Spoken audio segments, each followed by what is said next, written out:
ข้าพระพุทธเจ้าขอเคารพนบนอบกราบไหว้แทบไตรไวสาคุณพระรัตนตรัยเจ้าถึง3 ประการโดยความเคารพสักการะเป็นอย่างยิ่งขอถวายความเคารพพระมหาเถรานุเถระเจ้าคณะพระสังฆาธิการครูบาอาจารย์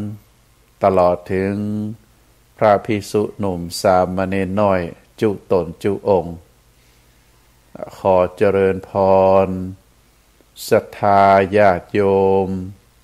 นักศีลนักบุญผู้ที่กำลังรับฟังรายการทุกท่านต่อจากนี้ไปอาตมาภาพพระครูปริยัติกิจจาภิวัตรสำนักวัดพระสิงห์อำเภอเมืองจังหวัดเชียงใหม่ก็จะได้น้อมนำเอาสารธรรมคติธรรมชาดกธรรมในต่างพระพุทธศาสนามามอบเป็นธรรมบรรณาการอาหารใจเป็นเครื่องปฏิการะตอบแทนคือศรัทธาญาติโยมนักศีลนักบุญผู้ที่กำลังรับฟังรายการเพื่อที่ฮือท่านทั้งหลายได้ฟังแล้วได้ใจปัญญาพิจารณาถึงเนื้อหาสาระธรรมในต่างพระพุทธศาสนาอันจะก่อให้เกิดปัญญาปารมีธรรมน้อมนำมาประพฤติปฏิบัติเมื่อน้อมนำมาประพฤติปฏิบัติแล้วก็จะก่อให้เกิดเป็นความสุขอันเกิดจากการประพฤติปฏิบัติธรรมในสิ่งที่ถูกต้องก็จะเป็นความสุขตึงตังกายเป็นความสุขตึงตังใจเป็นความสุขที่ยั่งยืนถาวรเป็นความสุขอันเกิดจากการประพฤติปฏิบัติในสิ่งที่ถูกเป็นสิ่งที่ถูกศีลถูกธรรมถูกกฎหมายถูกประเพณีถูกวัฒนธรรมก็ถือว่าเฮาท่านทั้งหลายนั้น ได้เกิดมาได้ปะพระพุทธศาสนาได้ปะคำสอนขององค์สมเด็จพระสัมมาสัมพุทธเจ้าได้ปะศาสนาพุทธอันเป็นศาสนาที่ดีที่สุดในโลกเมื่อเฮาได้ปะได้พบพระพุทธศาสนาก็บาละเลยบ่เพิกเฉยบ่ปล่อยให้การเวลาล่วงไปโดยปราศจากประโยชน์ก็ได้พยายามศึกษาห่ำเฮียนได้พยายามที่จะเสาะแสวงหาฟังครูบาอาจารย์ที่เป็นสิ่งที่ดีเป็นสิ่งที่งามน้อมนำมาประพฤติปฏิบัติเช่นเดียวกับสามเณรลาหุนซึ่งเป็นผู้ใคร่ในการศึกษาตื่นมาในทุกๆวันก็จะกำเม็ดกรวดเม็ดทรายขึ้นมาแล้วก็นับว่าเม็ดกรวดเม็ดทรายที่ตัวเองกำมาในกำหนึ่งนั่นมีกี่เม็ดเมื่อนับแล้วก็ตั้งจิตอธิษฐานว่าในวันนั้นก็จะต้องฮือได้ฮู้เรื่องราวใหม่ๆจากพระมหาเถระจากครูบาอาจารย์เมื่อสนทนาธรรมสอบธรรมเรื่องราวต่างๆก็จะได้ความรู้เพิ่มเติมอันนี้เป็นเรียกว่าเป็นเอตทัคคะเป็นอัครสาวกในทางพระพุทธศาสนาที่เป็นผู้มีความปรารถนาอยากจะแสวงหาความรู้ในต่างที่ดีในต่างที่งามศัพท์ทางพระพุทธศาสนาใช้คำว่าสิกขากาโมเป็นผู้ใคร่ในการศึกษาเพราะฉะนั้นศรัทธาญาติโยมก็เช่นเดียวกันเฮาในฐานะที่เกิดมาแล้วอายุก็เข้าสู่วัยเรียกว่าวัยมัชชิมวัยหรือปัจฉิมวัยปฐมวัยวัยเบื้องต้นมัชชิมวัยวัยท่ามกลางป ปัจฉิมวัยวัยสุดท้ายวัยเบื้องปลายเฮาก็บ่ฮู้ว่าเฮาจะอยู่ในโลกนี้แห่งเมินเท่าใดเฮาจะสิ้นชีวิตเมื่อใดตายด้วยโรคอะหยังตายที่ไหนตายแล้วไปเกิดที่ไหนเฮาบ่ฮู้เมื่อเฮาบ่ฮู้แล้วเฮาก็จำเป็นจะต้องเสาะแสวงหาความรู้ใจสติปัญญาพิจารณาถึงสิ่งที่ถูกถึงสิ่งที่ควรได้น้อมนำมาประพฤติปฏิบัติก็ถือว่าเป็นสิ่งที่ดีเป็นสิ่งที่งามท่านสาธุชนทั้งหลายธรรมชาติที่พระพุทธองค์ได้ตรัสไว้ตัวเฮาท่านทั้งหลายนั้นก็ตกอยู่ในธรรมชาติ3อย่างตามที่จะกล่าวต่อไปนี้ธรรมชาติ3อย่างประการที่1อัจจยันติอโหรัตตาอัจจยันติอโหรัตตาวันคืนย่อมผ่านพ้นไปก็แน่นอนศรัทธาญาติโยมจากวินาทีก็เป็นนาทีจากนาทีก็เป็นชั่วโมงจากชั่วโมงก็เป็นวันจาก1วันก็กลายเป็น1สัปดาห์7วันจากสัปดาห์1ก็จะกลายรวมกันเป็น4สัปดาห์ก็จะเป็นเวลา1เดือน12เดือนก็จะเป็น1ปี1ปีมี365วันก็ผ่านไปโวยณตอนนี้เวลานี้ที่อาตมาได้กล่าวได้จัดรายการก็เป็นเดือนพฤศจิกาก็ถือว่าเป็นเดือนรองสุดท้ายเดือนต่อไปก็เป็นเดือนธันวาคมก็ถือว่าเป็นเดือนสุดท้ายของปีเพราะฉะนั้นในแต่ละคืนแต่ละวันก็ย่อมผ่านพ้นไปป่วยตอนเฮาเป็นละอ่อนบ่ได้คิดบ่ได้หยังก็ดูเหมือนวันเวลาจะเนิ่นนานยิ่งการไปห้ำไปเฮียนก็ดูเหมือนเมินแต่พอเฮาอยู่วัยเรียกว่าวัยบ่ายคล้อยเฮาตั้งหลายที่มีอายุ60ปี50ปีก็เรียกว่าเป็นวัยบ่ายคล้อยเปรียบเหมือนกับตะวันเมื่อขึ้นมาตอนเจ้าแล้วก็ไปถึงเวลาเที่ยงก็อยู่กลางศีรษะเลยเที่ยงไปบ่าย2บ่าย3บ่าย4ก็เหมือนกับจะโวยแป๊บเดียวตะวันก็ได้ตกไปเรียบร้อยแล้วเพราะฉะนั้นธรรมชาติข้อที่1ก็ตามที่กล่าวมาว่าอัจจยันติระโหรัตตาอโหรัตตาวันคืนย่อมผ่านพ้นไปยิ่งทางเฮาทำการทำงานแป๊บเดียวก็หมดวันแล้วแป๊บเดียวก็สิ้นเดือนแล้วแฮมบ่เมินแต่ใดก็จะสิ้นปีอย่างอีเป็นต้นเพราะฉะนั้นวันเวลานี้เป็นธรรมชาติที่จะเกิดกับทุกคนก็เรียกว่าวันคืนล่วงไปย่อมผ่านเรื่องย่อมวันคืนย่อมผ่านพ้นไปประการที่2ชีวิตังอุปัชชติชีวิตังอุปารุชชติ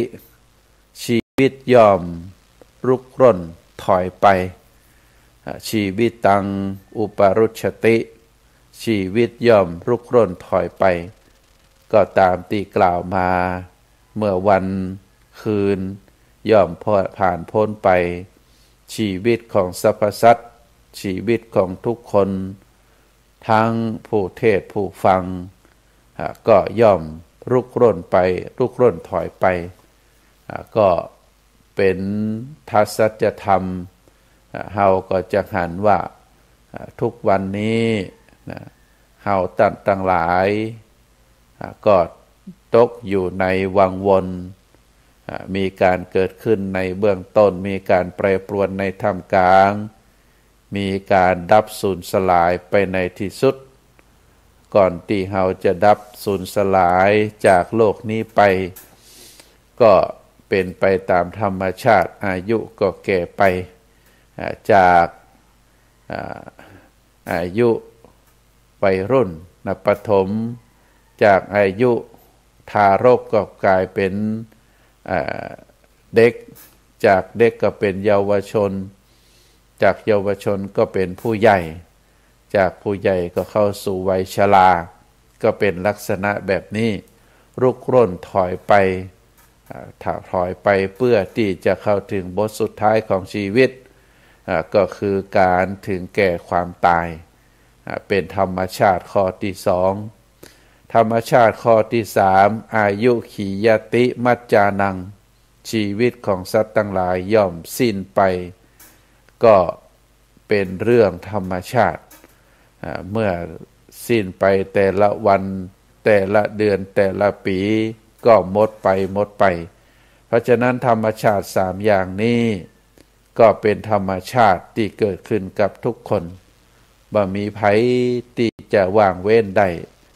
บ่ว่าคนนั้นจะเป็นคนหนุ่มคนสาวก็จะเข้าสู่วัยชราผู้ใหญ่วัยชราบ่ว่าคนนั้นจะเป็นคน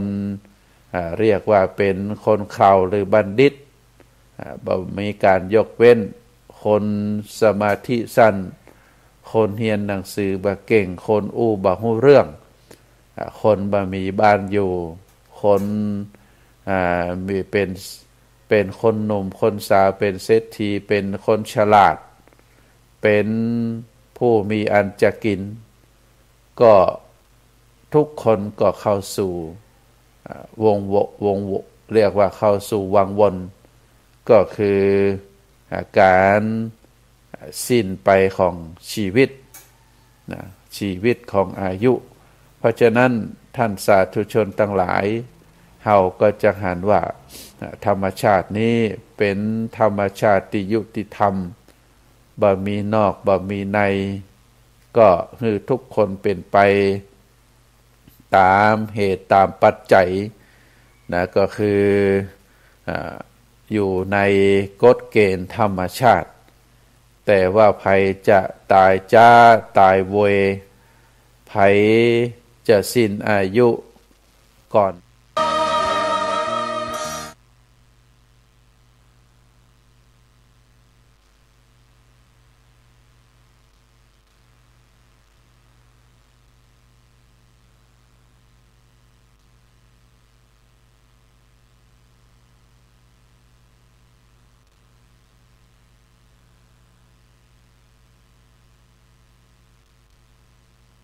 วัยรุ่น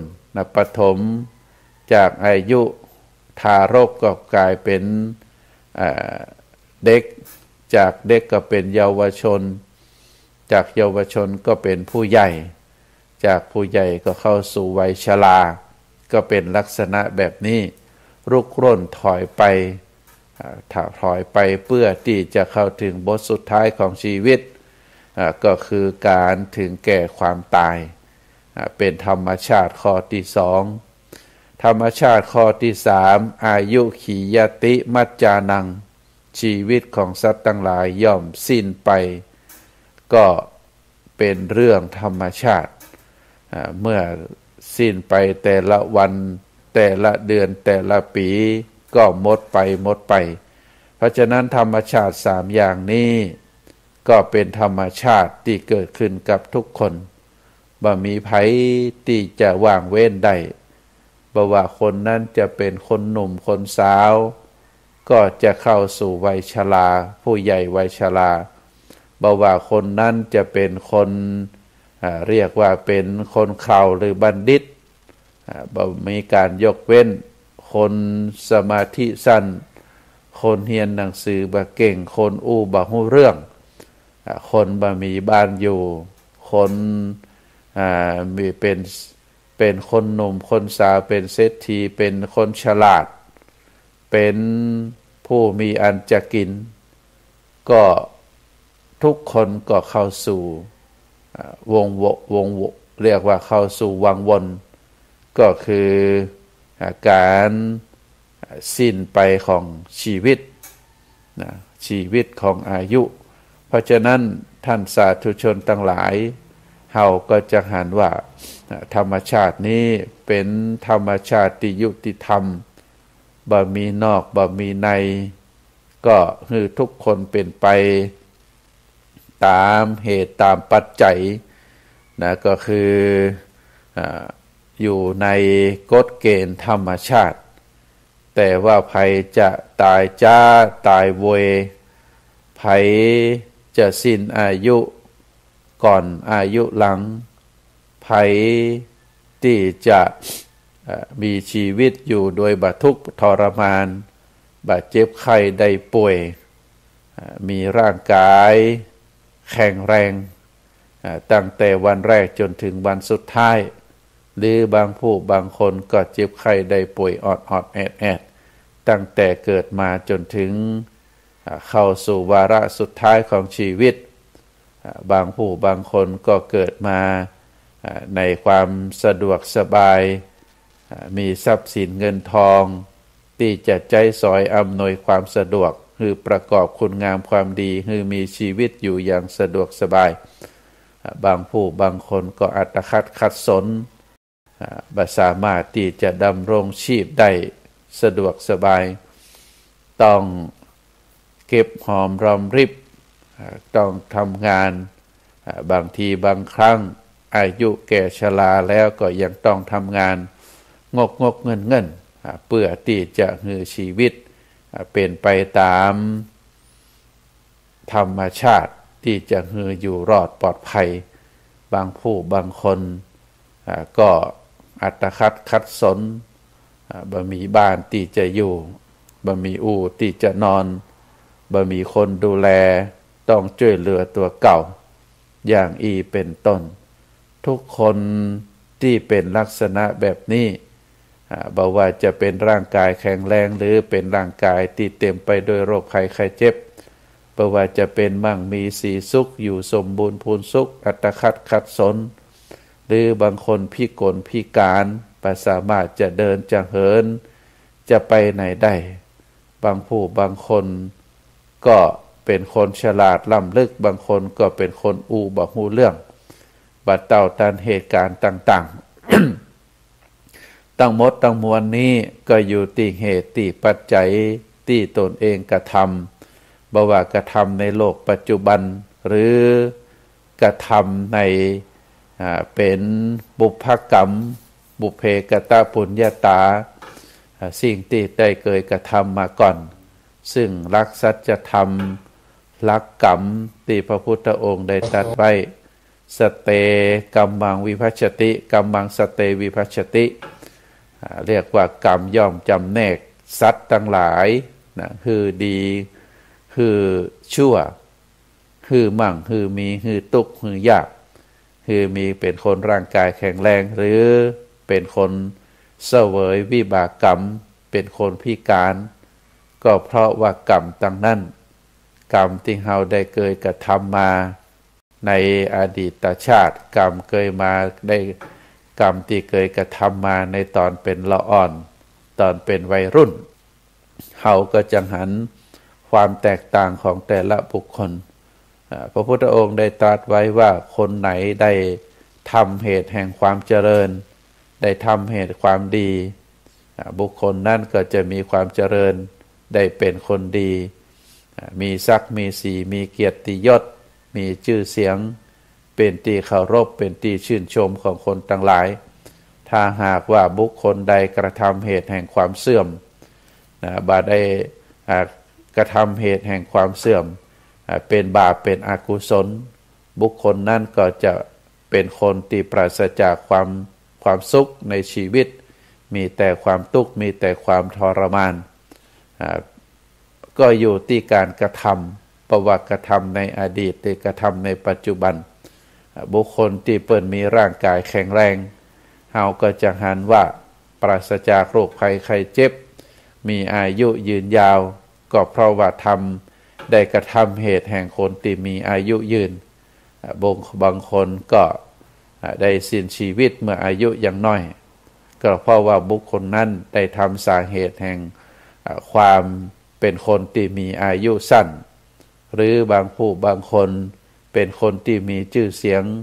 เป็นคนที่หูจักเพราะว่าบุคคลนั้นเป็นคนตั้งตนอยู่ในศีลในธรรมประกอบกรรมอันเป็นอบายมุขบางคนก็เป็นคนที่ตายแล้วแต่ยังมีชีวิตอยู่ ก็หมายถึงว่าถึงแม้จะมีชีวิตอยู่แต่บุคคลนั้นเป็นคนที่ทุกคนบ่อยากจะคบทุกคนบ่อยากจะหุดทุกคนบ่อยากจะเข้าไปสุงสิงเพราะเป็นคนบดีเป็นคนที่นำตัวนำตนไปเป็นบุคคลที่นับถือว่าเป็นคนบดีเป็นคนชั่วบัดตั้งอยู่ในศีลในธรรมเป็นคนโกหกมดเท็จเป็นคนขี้ลักขี้จกเป็นคนโหดร้ายทารุณอย่างเป็นต้นเพราะฉะนั้นท่านสาธุชนทั้งหลายการที่เราได้ตกอยู่ในธรรมชาติถึง3อย่างที่ว่ามา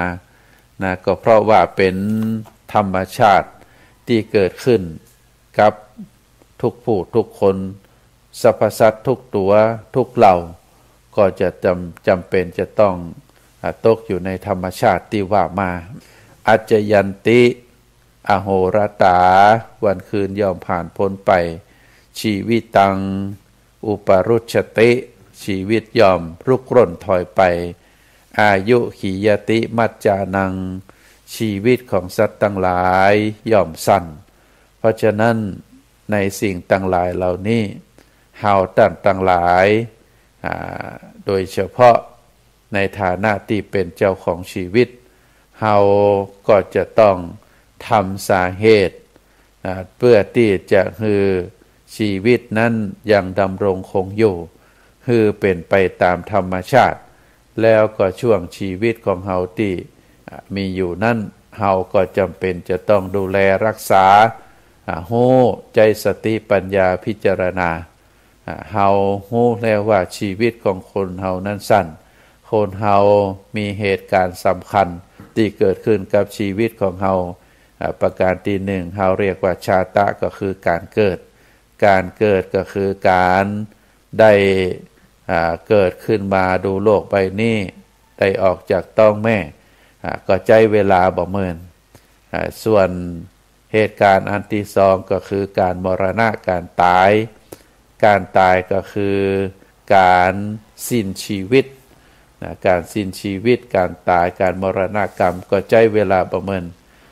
การหมดลมหายใจก็คือการตายประเหตุการณ์อันที่สามเขาเรียกว่าชีวิตะก็คือความเป็นอยู่ชีวิตะนี้เมื่อเหตุการณ์3ประการนี้การเกิดกับการตายใช้เวลาประเมินชีวิตะการเป็นอยู่นี้ใช้เวลาเมินเต้าที่จะมีอายุไขอยู่เพราะฉะนั้นการที่เรามีชีวิตอยู่ก็ถือว่าเป็นสิ่งสำคัญบางทีบางครั้งเราตั้งหลายก็ลืม ความเป็นมาเป็นไปของชีวิตของเราพระพุทธองค์ว่าการได้ชีวิตมานั้นเป็นเรื่องยากเป็นเรื่องยากถามว่าจะได้เป็นเรื่องยากก็เพราะว่ากว่าเราจะได้ชีวิตเป็นคนเป็นมนุษย์มานั้นเป็นเรื่องที่บ่ใช่เป็นเรื่องง่ายเพราะการที่เราได้ชีวิตมาเพราะเรามีบุญถ้าเราบ่มีบุญเราก็บ่สามารถที่จะเกิดมาเป็นคนได้ในคติธรรมในทางพระพุทธศาสนานั้นอาตมามาโดยตลอดว่าทุกคนได้เกิดมาเป็นคนเพราะเรามีบุญบ่มีไผเกิดมาเพราะบาปเพราะคนบาปจิตดวงวิญญาณที่เป็นจิตดวงวิญญาณของคนบาปบ่สามารถที่จะมาเกิดเป็นคนได้คนที่มีบุญมีกุศลก็จะมาเกิด ในภพภูมิที่ดีเราเรียกว่าสุขติภูมิส่วนบุคคลที่เกิดมาแล้วแต่เป็นคนมีบาปก็บ่สามารถที่จะมาเกิดเป็นคนได้เรามีความเชื่อตามคติตามพระพุทธศาสนาก็คือจะไปสู่ทุกขติภูมิสุขติภูมิขอซอเสือสระอุคอควายต่อเต่าสระอิสุขติสุขตินี้คือเป็นภพภูมิที่ดีอันได้แก่การเกิดมาเป็นมนุษย์การได้เกิดไปเป็นเทวดาการได้ไปเกิดเป็นพระพรหมสามโลกนี้พรหมโลกเทวโลกแล้วก็มนุษยโลกโลกมนุษย์เป็นสุขติภูมิคนที่ไปเกิดอุบัติขึ้นถึงสามโลกนี้เราเรียกว่าเป็นคนมีบุญเป็นคนมีบุญส่วนคนที่เกิดในโลกมนุษย์เราก็จะหันว่าคนที่มีบุญนักคนที่มีบุญน้อยนั้นจะมีความแตกต่างกันคนที่มีบุญนักก็จะมีเราเรียกว่ามีบุญสมปานก็จะเกิดในตระกูลที่ดีครอบครัวที่ดีเป็นคนที่มีอวัยวะครบ342ประการมีสติปัญญาเฉลียวฉลาดอันนี้เราเรียกว่าเป็นคนมีบุญนักบางทีมีคนเป็นคนมีบุญน้อยเกิดมาเป็นคนเหมือนเดียวกันแต่ว่าเกิดในครอบครัวที่ทุกข์ยากลำบากก็ทำให้เกิดความทุกข์ความลำบากหรือคนที่มีบุญน้อยกว่านั้นก็เกิดมาเป็นคนพิกลพิการมีอวัยวะครบ32ประการหรือคนที่มีบุญน้อยตัวนั้นก็เกิดมาเป็นคนเหมือนเดียวกันแต่เป็นคนผสมประกอบบางทีก็มีแต่ตัวมีแต่หัวแขนขาบ่มีอย่างอีเป็นต้นเป็นคนพิการเพราะฉะนั้นบุญเฮาแตกต่างกันบุญคนบุญนักก็จะนำพาไปเกิดในประเทศที่ดีพ่อแม่ที่ดีสิ่งแวดล้อมที่ดีถ้าหากว่าเป็นคนมีบุญน้อยก็จะนำพาไปเกิดในสถานในประเทศที่บ่ดีประเทศที่แห้งแล้งประเทศที่ยากจนประเทศที่มีความทุกข์มีความทรมานเพราะฉะนั้นท่านสาธุชนทั้งหลายเฮาได้เกิดมาเป็นคนก็ถือว่าเป็นคนมีบุญเนอะเพราะฉะนั้นเมื่อเฮาเกิดมาเป็นคนมีบุญก็พยายามสร้างบุญสมปานให้นักขึ้นท่านสาธุชนทั้งหลาย บางทีบางครั้งเฮาท่านทั้งหลายนั้นถึงแม้ว่าเฮาจะฮู้ว่าเฮาเกิดมาเป็นคนเฮาถึงแม้เฮาจะฮู้ว่าเฮานั้นเป็นคนมีบุญได้เกิดมา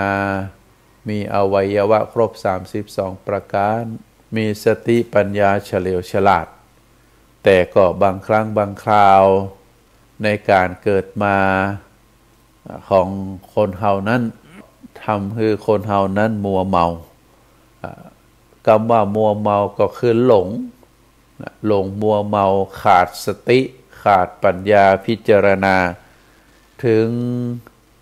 ความเป็นไปในชีวิตของเฮาความเมานั้นเปิ้นบอกว่ามีอยู่3ประการ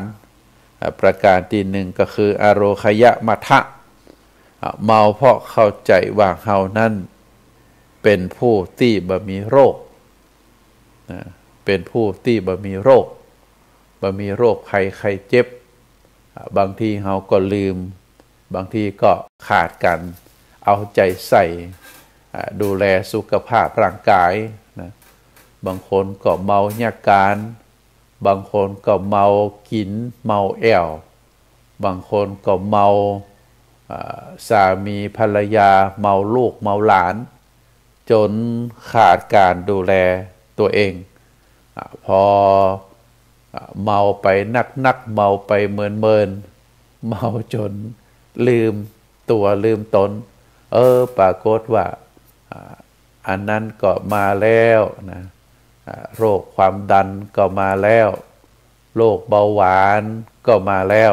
นะประเภทที่เมา เมากิน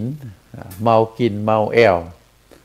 เฮาหันในคลิปในอย่างต่างๆที่เปิดโชว์กันนั่นบางทีบางครั้งก็กินแต่กินว่านะกินกุ้งเป็นตัวกินปลาเป็นตัวของสุกๆดิบๆบ่ว่าจะเป็นลาบเป็นก้อยเป็นจิ้นนะก็กินแต่กินว่ากินเวยบางทีก็กินก๋วยเตี๋ยวชามใหญ่ๆลูกจิ้นที่อยู่ในเป็นเครื่องปรุงบางผู้บางคนก็เมาเอาพริกเอาเกลือเอาหยังเข้าใส่เอาปลาห้าเอาผงเข้าใส่กินโอ้หันแล้วน่ากลัวอันนี้เรียกว่าเมาว่าตัวเองนั้นบ่มีโรคบ่มีภัยบางทีบางครั้งตัวใหญ่ตัวตุ้ยขี้ปุ้มก็หลวงคอก็หายแขนขาก็เตียวตุตะเพราะเมาเกี่ยวกับการกินอันนี้เปิดห้องว่าอโรคยมัทธะสิ่งใดโรคยังบ่ปรากฏเฮาก็ลืมตัวลืมตนบางทีบางครั้งเมาเนี่ยการเมาเนี่ยงานลืมออกกำลังกายเงินทองที่เก็บไว้พอโรคเกิดขึ้นมาเฮาก็จำเป็นจะต้องเอาเงินทองเหล่านั้นมารักษาตัวมารักษาตนยิ่งเท่าแก่มาแล้วก็มีโรคเป็นจำนวนนัก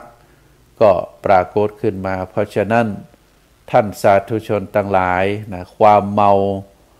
มันก็เป็นสิ่งที่บดีความว่าเมาในที่นี้ก็คือประมาทมัทธะแปลว่าเมาหรือประมาทคนที่ยังบ่มีโรคก็เข้าใจว่าตัวเองบ่มีโรคภัยไข้เจ็บบางทีบางครั้งก็ดูแข็งแรงดีพอไปแหมกำเปิ้นก็ถึงแก่ความตายปรากฏว่าเส้นเลือดในสมองแตกพ่องหัวใจล้มเหลวพ่องหรือบางทีบางครั้งก็เกิดโรคที่รักษายากโรคมะเร็งอย่างนี้เป็นต้นเพราะฉะนั้นเฮาท่านทั้งหลายนั้นความเมา3ประการนี้ก็บ่ควรจะเมาว่าเฮายังบ่มีโรคภัยไข้เจ็บเพราะฉะนั้นก็เฮาหันคนอื่นเป็นให้หันทุกสิ่งทุกอย่างบ่ว่าจะเป็นคนมีชื่อเสียงบ่ว่าจะเป็นคนอยู่ในอาชีพนั้นสาขานี้คนที่เฮาได้ฮู้ได้ฮู้จักบ่ว่าจะเป็นผู้นำประเทศบ่ว่าจะเป็นผู้ที่อยู่ในวงการใดๆถ้าหากว่าร่างกายของเฮาส่วนใดส่วนหนึ่งที่ได้ถูกผ่าตัดได้ถูกซ่อมได้ถูกแซมแม้แต่อวัยวะที่เฮาหันได้ชัดที่ใจประโยชน์ตึงวันก็คือฟันก็คือเขี้ยวที่เฮาใจบดอาหารถ้าหากว่าซีใดซีหนึ่งได้ลุดหล่อนไปก็จะทำให้ซีต่อไปนั้นคลอนเพราะบ่ได้มีสิ่งที่ไปยึดคือเน้นไว้เพราะฉะนั้นการที่ฟันเฮาได้ลุดได้หล่อนไปก็ทำให้เสียทรงไปบางทีบางครั้งอายุ40-50-60เคี้ยวก็หายไปเวลาเคี้ยวเข้าก็เคี้ยวได้ยากอาหารที่จะเคี้ยวก็บ่ค่อยย่อยเมื่ออาหารที่รับประทานเข้าไปเป็นสิ่งที่บ่ได้บดบ่ได้เคี้ยวบ่ได้หยังละเอียดก็ทำให้กระเพาะทำงานหนักสาเหตุหนึ่งที่คนมีอายุสั้นก็เพราะว่ากินอาหารที่ย่อยยากอาหารที่บ่ละเอียดเมื่อเครื่องบดโดยเฉพาะฟันลุดหล่อนไปก็ทำผลกระทบก็คือเข้าไปสู่กระเพาะอาหารทำงานหนักก็ทำให้อายุไขก็หมดไปท่านเรียกว่าเป็นสาเหตุหนึ่งที่ทำให้อายุสั้นเพราะว่ากินอาหารที่ย่อยยากเมื่อเฮากินไปถึงวันร่างกายก็ได้รับสารอาหารที่บ่ถูกส่วนก็ทำให้เจ็บไข้ได้ป่วยได้เพราะฉะนั้นต่างที่ดีที่สุด อโรคยมัทธะเมาเพราะว่าเฮายังเป็นคนบ่มีโรคนั้นอย่าได้ประมาทอย่าได้โมเมาต้องระมัดระวังรักษาไว้ดูแลสุขภาพไว้นะอ่านศึกษาดูแลให้ร่างกายบ่ให้โรคภัยไข้เจ็บเกิดขึ้นได้ความมัวเมาประการที่สองก็คือโยภณมัทธะโยภณมัทธะเมาเพราะเข้าใจว่าเฮาเป็นหนุ่มสาวอย่างที่ว่ามาบางทีก็มาทำคุณงามความดีเมาแต่แอวเมาแต่เล่นเมาแต่ไปพอหันไปพอนี่ลืมชีวิตลืมความเป็นอยู่ไปแอวดึกดึนมาคืนมารับมานอนไม่วันมารับเพราะติดในการแอวติดในความเป็นหนุ่มสาวหลงไม่ยิงก็ลงปอใจก็ลงไม่ยิงเราก็จะหันว่าวัยรุ่นตั้งแต่อายุ15ปีเป็นต้นไปก็เสียชีวิตเป็นจำนวนนักเปิ่นได้รวบรวมสถิติแล้วคนที่วัยที่เสียชีวิตนักที่สุดก็คือตั้งแต่อายุ15ปีเป็นต้นไปได้เสียชีวิตในการลงในความเป็นหนุ่มเป็นสาวบ่ประกอบบ่ศึกษาหำเฮียนบ่ประกอบคุณงามความดีเอี่ยวมาคำมาคืนปรากฏอย่างอัตมาภาพนี่ได้สอนนักศิษย์ลูกหานักถามว่าคนนั่นไปไหนคนนี้ไปไหนเอาตายไปแล้วอย่างละอ่อนประจายก็มักจะประสบอุบัติเหตุเอี่ยวมาคำมาคืนบ่ได้รับบ่ได้นอนเมาเหล้านะครับรถมอเตอร์ไซค์ไปขับรถยนต์ไปประสบอุบัติเหตุตายไปอย่างเป็นต้นเพราะเป็นคนมัวเมาในความเป็นหนุ่มเป็นสาวอย่างที่ว่ามาก็คือบ่ดูแลตัวเองบ่เซฟชีวิตของตัวเอง ชีวิตทุกชีวิตนั้นจะไปใจชีวิตสมบุกสมบันเพราะถ้าใจชีวิตสมบุกสมบันแล้วก็นำพาชีวิตไปถึงไหนก็ทำให้เกิดอุบัติเหตุแห่งชีวิตก็ทำให้เสียชีวิตไปได้ก็เพราะว่าความมัวเมาในความเป็นหนุ่มเป็นสาวคิดว่าตัวเองเป็นหยังก็อย่างสถิติของคนเสียชีวิตในช่วงเทศกาลสำคัญตายไปหลายร้อยคนส่วนมากก็คือผู้ที่เสียชีวิตประสบอุบัติเหตุก็เกิดจากการดื่มน้ำเมาการเสพยาการบ่ดูแลตัวเองการมกมุ่นอยู่ในสิ่งใดสิ่งหนึ่งก็ว่ามกมุ่นก็คือมัวเมาในสิ่งที่มันเอาชีวิตไปล่มไปจมเพราะฉะนั้นก็พระพุทธองค์ได้ตรัสว่าอย่ามัวเมาในวัยในความเป็นหนุ่มเป็นสาวเข้าใจผิดเอาหันในปัจจุบันนี้คนเฒ่าคนแก่ไปส่งสการตานขาบคนหนุ่มคนสาวก็เป็นจำนวนนักพ่อแม่ที่ยังมีชีวิตอยู่ก็ไปส่งสการตานขาบลูกก็มีเป็นจำนวนนักซึ่งความทุกข์ของพ่อของแม่ก็ทุกข์เพราะว่า1บ่มีลูก2ทุกข์เพราะลูกตาย3ทุกข์เพราะลูกบ่ดีลูกเป็นคนชั่ว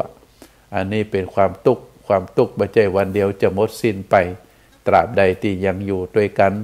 บางคนมีลูกคนเดียวเอาเปาะเอาปล่อยเมื่อลูกตายไปแล้วก็อยู่2คนเท่าไม่ยิงปอใจก็มีความทุกข์ต้องช่วยเหลือตัวเองต้องมีอาการเองเปิ่นเท่าแก่มาเปิ่นได้พักได้พรลูกหลานดูแลเมื่อตัวเองบ่มีลูกบ่มีหลานก็จำเป็นจะต้องดูแลตัวเก่าไปเมื่อเป็นลักษณะแบบนี้ก็เป็นความทุกข์เท่าแก่มายิ่งคนเฒ่าไม่ยิงตายไปเหลือคนเฒ่าประจายหรือคนเฒ่าประจายตายไปก่อนเหลือคนเฒ่าไม่ยิงก็จะว้าเว นะก็จะเป็นโรคซึมเศร้าถ้าบ่ได้ศึกษาห่ำเฮียนบ่ได้วางใจบ่ได้ปล่อยวางก็จะเป็นความทุกข์เช่นเดียวกันเพราะฉะนั้นในทางที่ดีนะเฮาก็จะต้องสอนลูกสอนหลานแนะนำพร่ำสอนนะตามเอาความรู้ทางหลักพระพุทธศาสนาเข้าไปเข้าไปเรียกว่าเข้าไปเข้าไปจาเข้าไปแนะนำประการที่3นะเป็นความเมาเรียกว่าชาติมาทะเมาในชีวิตว่าเฮายังบักใกล้ความตายนะเรียกว่าชาติมาทะอันนี้ก็เป็นเรื่องสำคัญนะความตายอย่างที่บอกมาถ้าเฮามัวเมาว่า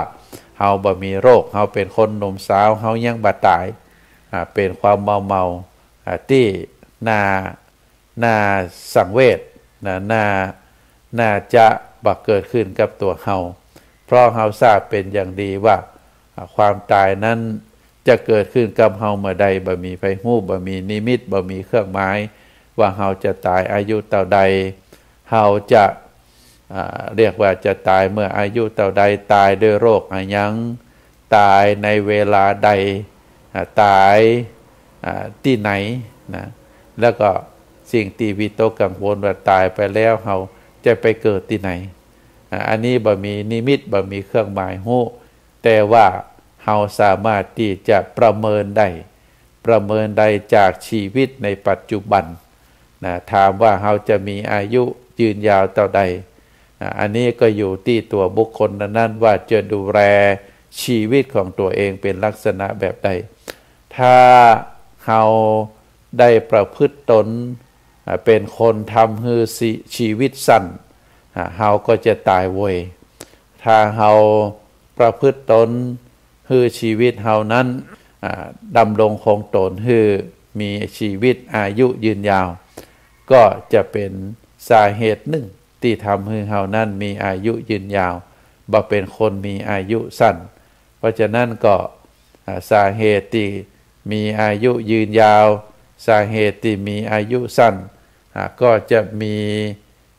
พระธรรมคำสอนที่พระพุทธเจ้าได้สอนไว้อยู่ศรัทธาญาติโยมทั้งหลายท่านสาธุชนทั้งหลายเหตุที่ทำให้คนอายุสั้นเฮาก็จะหันว่าพฤติกรรมที่ดำเนินชีวิตบ่ว่าจะเป็นการกระทำบ่ว่าจะเป็นกรรมกรรมจาบ่ว่าจะเป็นการคิดนะก็ทำให้บุคคลนั้นอายุสั้นอายุยืนยาวได้เหตุที่ทำให้คนอายุสั้นนั่นเปิ้นบอกว่า1บ่เป็นคนที่ทำความสบายให้กับตัวเก่า ร่างกายของเฮานั้นก็จำเป็นที่จะต้อง อาศัยความสะดวกสบายที่จะทำให้ร่างกายโดยเฉพาะร่างกายนั้นมีความแข็งแรงเฮาก็จะหันความแตกต่างระหว่างคนที่ต้องทำงานตากแดดวันค่ำกับบุคคลที่ทำงานพอประมาณทำงานในสถานที่สะดวกสบายทำงานง่ายๆว่าทำงานในห้องแอร์เฮาก็จะหันความแตกต่างกันความแก่ชราของร่างกาย บุคคลบางคนที่ใจร่างกายทำการทำงานหามรุ่งหามค่ำบ่ได้พักบ่ได้ผ่อนต้องทำตั้งแต่เจ้ายันค่ำบางทีก็ทำต่อดึกดื่นก็บุคคลนั้นก็จะมีความแก่ชรานักกว่าบุคคลที่ได้ทำงานประมาณวันละ 7-8 ชั่วโมงต่อจากนั้นก็ได้พักผ่อนหย่อนกายเวลาได้รับได้นอนอย่างเพียงพออันนี้ก็ทำให้เป็นคนที่มีอายุยืนยาวส่วนคนที่บ่ทำความสบายให้กับตัวเก่ามีความทุกข์มีความทรมานก็จะทำให้เป็นคนอายุสั้นประการที่2บ่ฮู้จักประมาณในสิ่งที่สบาย บางทีบางครั้งความหลงในความสบายอยู่ในห้องวันค่ำบ่ทำการบ่ทำงานบ่เคลื่อนไหวนะกินแล้วนอนกินแล้วนอนบางทีบางครั้งความสบายนักเกินไปบ่เคลื่อนไหวร่างกายบ่ออกกำลังกายบ่ไปหั่นบ่ไปนี่อุดอูอยู่ในบ้านของตัวเองบ่ออกมาอู้มาจาบ่ออกมาเดินออกร่างกายบ่ทำให้ร่างกายได้รับแสงแดดได้รับลมก็ทำให้เป็นโรคภัยไข้เจ็บเหมือนเดียวกันประการที่สองนี้มีความสบายนักลำไปก็บ่ดีก็เป็นเหตุทำให้อายุสั้นประการที่สามอย่างที่ได้อู้มาก็คือการบริโภคสิ่งที่ย่อยยากเครื่องบดบดีฟันบดีชอบกินจีนชอบกินของซุกดิบก็ทำให้อายุสั้นได้ประการที่สามเกี่ยวกับการเวลานี้เราเคยฟังจากพ่อจากแม่จากครูบาอาจารย์เปิ้นที่มีอายุยืนยาวเปิ้นก็จะกินเป็นเวลานอนเป็นเวลากินเป็นเวลานอนเป็นเวลาทำงานเป็นเวลาอันนี้ถ้าทำประจำทำถูกต้องตามหลักอนามัยโภชนามัยหรือการประพฤติปฏิบัติที่ถูกสุขลักษณะอนามัยก็จะทำให้เป็นคนที่มีอายุยืนยาวส่วนคนที่นำพาชีวิตของตัวเองเป็นคนไร้ระเบียบไร้วินัย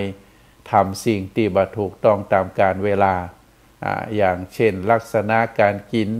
เปิ้นก็บอกว่าคือกินในเวลากลางวันแล้วก็เลยทุ่มไปแล้วบ่ควรจะกินของนักแต่ว่าบุคคลบางคนบ่ได้เป็นไปตามนั้นบางวันก็กินดึกดื่นบางครั้งก็ตื่นขึ้นมาดึกกินชาดึกอย่างอีบัดเป็นต้นเมื่อเฮากินบ่ถูกเวลาระบบย่อยของร่างกายก็ปรนแปรไปแล้วก็ระบบขับถ่ายก็บ่เป็นไปตามนั้นก็ทำให้อายุสั้นได้เพราะฉะนั้นการบริหารเวลาในชีวิตประจำวันก็บ่ควรจะละเลยเนอะการรับการนอนการพักผ่อนก็ควรจะให้เป็นไปตามการเวลาแล้วประการสุดท้ายการประพฤติเรียกว่าประพฤติพรหมจรรย์ก็ทำให้อายุสั้นได้คำว่าพรหมจรรย์ประพฤติเป็นพรหมประการที่หนึ่งก็คือการบ่เอาร่างกายไปมกมุ่นในกามคุณนักลำไปประการที่สองธรรมะของความเป็นพรหมก็คือมีเมตตามีกรุณามีมุทิตามีอุเบกขาอันนี้ธรรมะของความเป็นพรหมเพราะฉะนั้นคนที่บ่ประพฤติพรหมจรรย์หรือบ่ประพฤติเหมือนพรหมก็เป็นเหตุทำให้อายุสั้นได้ส่วนคนที่มีประพฤติปฏิบัติมีข้อวัดที่ทำให้ตัวเองมีอายุยืนยาวประการที่หนึ่งก็คือสัพปายการีก็คือทำอะไรอย่างในแต่ละวันนั้นก็คือเป็นไปเกื้อกูลแก่สุขภาพของตัวเก่าการได้บริหารได้ดูแลสุขภาพการได้ออกกำลังกายการได้พักผ่อนเพียงพอได้อยู่อากาศที่โปร่งโล่งสบายรับประทานอาหารที่มีคุณมีประโยชน์บรับประทานอาหารที่เป็นขยะเป็นมูกเป็นมันเข้าไปสู่ร่างกายรับประทานอาหารสุกๆรีบๆเข้าไปเฮาเรียกว่าเกื้อกูลแก่สุขภาพการประพฤติปฏิบัติในชีวิตประจำวันก็เป็นเหตุทำให้อายุยืนยาวประการที่สองสัพพยมัตตัญญูตาแม้ในสิ่งที่สบายนั้นก็รู้จักประมาณในการที่ทำก็พอดีอย่างที่กล่าวมาก็คืออยู่ในเมื่อเฮาได้อยู่ในที่สบายอาศัยอยู่ในที่สบายก็สบายพอดีจะไปลงในความสบายโดยบ่เคลื่อนไหวร่างกายบ่อย่างสักอย่างนี้ก็ได้ก็จะต้องรู้สึกว่า ก็อยู่ในมัชฌิมาปฏิปทาก็คืออยู่พอดีนะอยู่พอเพียงจะไปเฮือหลงกับความสบายนักลำไปประการที่3ก็คือ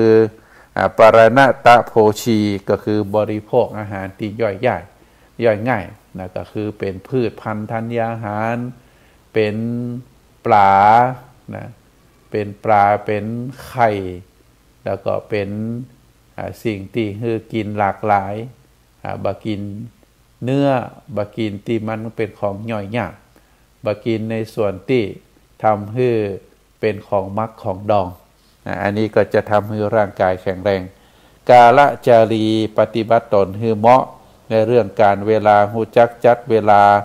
ฮู้จักบริหารเวลาให้ทำพอดีกับเวลาอันนี้ก็เป็นเรื่องสำคัญอย่างที่บอกมาก็คือต้องบริหารเวลาในธรรมชาติมาคือ24ชั่วโมงเหมือนเดียวกันใน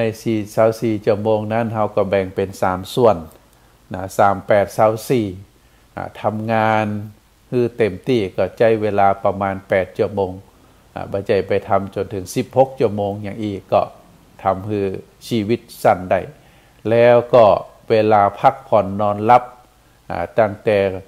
ผ่อนคลายสบายเริ่ม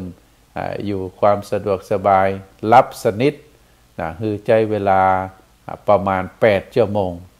แล้วก็แหม8ชั่วโมงนั้นก็ใจบริหารร่างกายอาจจะการออกกำลังกายการทำกับข้าวการทำความสะอาดที่รับที่นอนการซักผ้าการพักผ่อนอย่างอีเป็นต้นอันนี้ก็เรียกว่ากาลจารีแต่ประการสุดท้ายพรหมจารีฮู้จักถือพรหมจรรย์ตามสมควรตามที่กล่าวมาพรหมจรรย์ก็คือการข้อวัดปฏิบัติของความเป็นพระพรหมนะก็ประการที่1ก็คือการบ่ไปมกมุ่นในเรื่องกามารมณ์บ่ไปมกมุ่นในเรื่องการทางด้านเราปายาเสพติดนะแล้วก็ประการที่ต่อมาก็คือพยายามประพฤติข้อวัดปฏิบัติจิตใจที่เต็มไปด้วยเมตตาจิตใจการดูแลจิตใจเต็มไปด้วยความกรุณาบ่อิจฉาริษยาบ่ผูกอาฆาตพยาบาทบริหารจิตใจให้มีความเรียกว่ามีความวางเฉยอุเบกขาบางสิ่งบางอย่างเราแก้ไขบ่ได้เราก็ต้องเฉยไว้ถ้าเราบ่ปล่อยวางเอาจิตเอาใจไปผูกกับเรื่องนั้นเรื่องนี้ก็เป็นสาเหตุหนึ่งที่ทำให้เป็นคนที่มีอายุสั้นเพราะตลอดชีวิตนั้นบ่มีภัยดีตลอดชีวิตนั้นบ่มีภัยเป็นเพื่อนที่ไว้วางใจได้ตลอดชีวิตนั้นบ่มีภัยที่จะที่ตัวเองจะมีความฮักความผูกพันอย่างแท้จริงเพราะฉะนั้นก็ฝากให้ศรัทธาญาติโยมได้พินิจพิจารณาเฮาบ่มัวเมาบ่มัวเมาในวัยเฮาบ่มัวเมาในความเป็นหนุ่มเป็นสาวเฮาบ่มัวเมาในความที่ว่าเฮายังบ่ใกล้ตายเตื้ออย่างอีเป็นต้นเพราะฉะนั้นก็ฝากคือศรัทธาท่านสาธุชนได้พินิจพิจารณาอาตมาภาพได้ดำเนินรายการมาพอสมควรแก่เวลาก็ขอนำรายการนี้จากท่านสาธุชนไปก่อนในโอกาสนี้ก็ขอตั้งจิตอธิษฐานขอบุญบารมีคุณพระศรีรัตนตรัยคือคุณพระพุทธคุณพระธรรมคุณพระสงฆ์คุณครูบาอาจารย์คุณปิตามารดาคุณของสิ่งศักดิ์สิทธิ์ทั้งหลายอันมีเทพาอารักษ์ก็ดีมีพระธาตุเจ้าทั้งหลายที่เราเคารพรักก็ขอได้รวมกันเป็นตบะเป็นเดชะเป็นพระปัจจัยอำนวยพรให้คณะศรัทธาญาติโยมอุบาสกอุบาสิกาพอออกไม่ออกนักศีลนักบุญที่รับฟังรายการทุกท่านก็ขอให้ทุกท่านนั้นมีความสุขมีความเจริญมี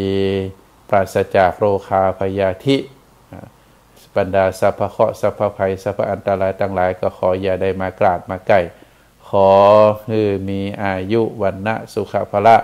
ปฏิภาณธนสารธรรมสารสมบัติรุ่งเรืองโดยลาภยศสุขสรรเสริญจงทุกประการเทินขอ